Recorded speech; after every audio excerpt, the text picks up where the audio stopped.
Welcome to the question and responses for Cancer Part 1. And please like this video, subscribe to our channel. It's going to help us grow and help us spread this life-saving information, and share this video with family and friends. Let's get into it. Question 1 from user KC1. What are your thoughts on activated charcoal? Absolutely amazing. Okay, it's good. I mean, good for gastrointestinal issues, poisoning, but also it has an electronegative charge. So it can draw in positively charged ions, which can be toxic to the system. And all cells have an electronegative charge. So activated charcoal is fantastic. It's not the same charcoal you cook with on your barbecue. Okay, this is very, very tiny pores, but incredibly fantastic. And knowing that we're exposed to a number of different toxins in our environment, taking it on a regular basis is a really, really good idea. I'm a big fan of activated charcoal. Question 2 from Jules740. What about low-dose chemo? Low-dose chemo, as long as it's going after, the problem.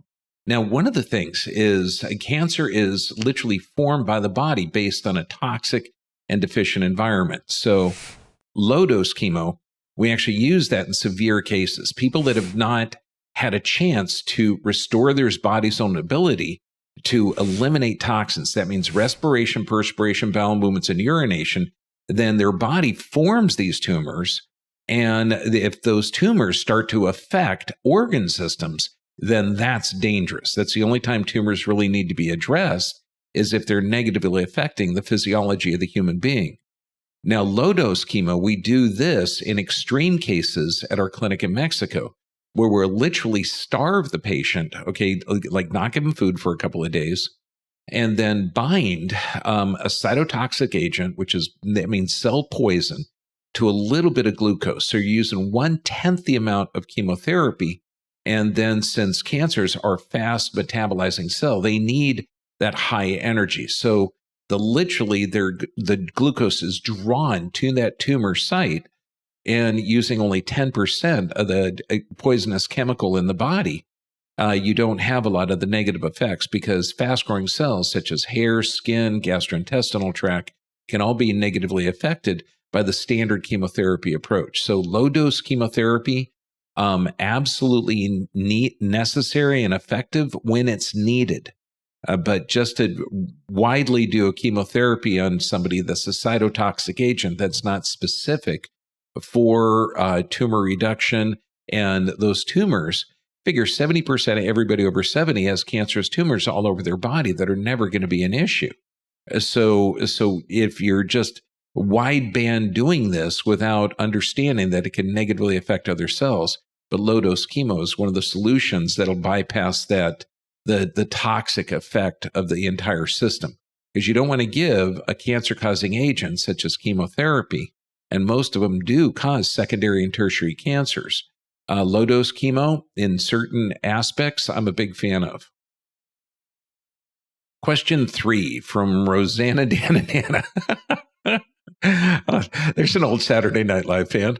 What are your thoughts on monoclonal antibodies? It's really good, if you need it in extreme circumstances. And all this is, it's a type of antibody that your body produces, and they can isolate this white blood cell and grow it. And so they're going to be literally cloning that one antibody, so it can give your body a boost to slow down an infection or slow down a pathologic process. So I'm a big fan, but you have to address the underlying cause. So the underlying cause isn't monoclonal antibody deficiency. It has to be physical, chemical, emotional stress that weakened your immune system. And then you have to look at the 4 detox pathways: respiration, perspiration, bowel movements, and urination. There is a defect in one or more of those pathways. So as long as you're addressing the underlying cause of deficiency, toxicity, chronic states of stress, then it's a good intervention. But just to do this without addressing the underlying cause, I'm not a fan of. From question 4 from Diogenes. Can DNA and RNA damage be fixed that has been exposed to ionizing radiation like CT scans and stress tests? Yes. Okay, but when we look at this, okay, there's been a lot of certain things that we can't talk about, certain injections that can negatively affect your RNA, which is like it's like a little protein that's a computer program. mRNA is messenger RNA, and that thing's really important because it tells the body what to do. But the DNA is the blueprint of the body. Now, there's certain interventions that can negatively affect your blueprint of the body. But luckily, cells, you're always producing it. But your cells are produced based on your perception of the environment. And every human being has this automatic nervous system, stress or regeneration. That's sympathetic, parasympathetic. And if you have a balanced autonomic nervous system response, then you can adapt to the environment correctly. You don't need all parasympathetic and you don't need all sympathetic. Okay, you need a balance to that automatic nervous system. And then your body can regenerate healthy cells because your body breaks and builds 1 billion cells a day. And so the radiation or damage, okay, from the CT scans and from other interventions, it's going to damage certain cells. And those cells, if they are damaged through the body's natural detoxing processes, respiration, perspiration, bowel movements, and urination, then your body can replace those cells healthy if you have sufficient nutrients, sufficient sleep, balance your autonomic nervous system, and then that damage can be repaired. And generally, cells are always replaced. Some experts have said that the body is brand new every 7 years.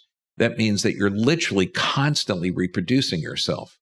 So those cells generally are going to be eliminated, replaced by new healthy cells, as long as you've corrected the problem. Question 5 from Tom Billard. What about using nicotine, baking soda, etc.? Fantastic. I mean, nicotine patches, there's some great studies on Parkinson's and certain neurologic issues, but nicotine has been incredible. Baking soda, again, fantastic. But no one's suffering from nicotine deficiency or baking soda deficiency. So I encourage you, these things can alkalinize the system. They can have a positive effect, but it's not the end-all, be-all solution. Address the underlying physical, chemical, and emotional stressors, because every human being builds and destroys 1 billion cells a day. And if you have a balanced automatic nervous system, because that's what your body is, you've got this automatic system that can put you in stress or regeneration. And people that live long, healthy lives are in a balanced autonomic nervous system state. But when people are in chronic states of stress, they can't build healthy cells. They're building out a cheap product. So if they're toxic, poor sleep patterns, physically stressed, emotionally stressed, then their body can't regenerate healthy cells. But nicotine, baking soda, there's a lot of other adjunctive therapies that you could do nutritionally that are fantastic, that work really, really well. But as long as, and this is like the baseline, anything you do that helps the body either detox or build healthy cells is good. Anything you do that damages healthy cells is not good. So yeah, I'm a big fan. Now, if your question wasn't answered here, because we still do have to self-censor, it's our world.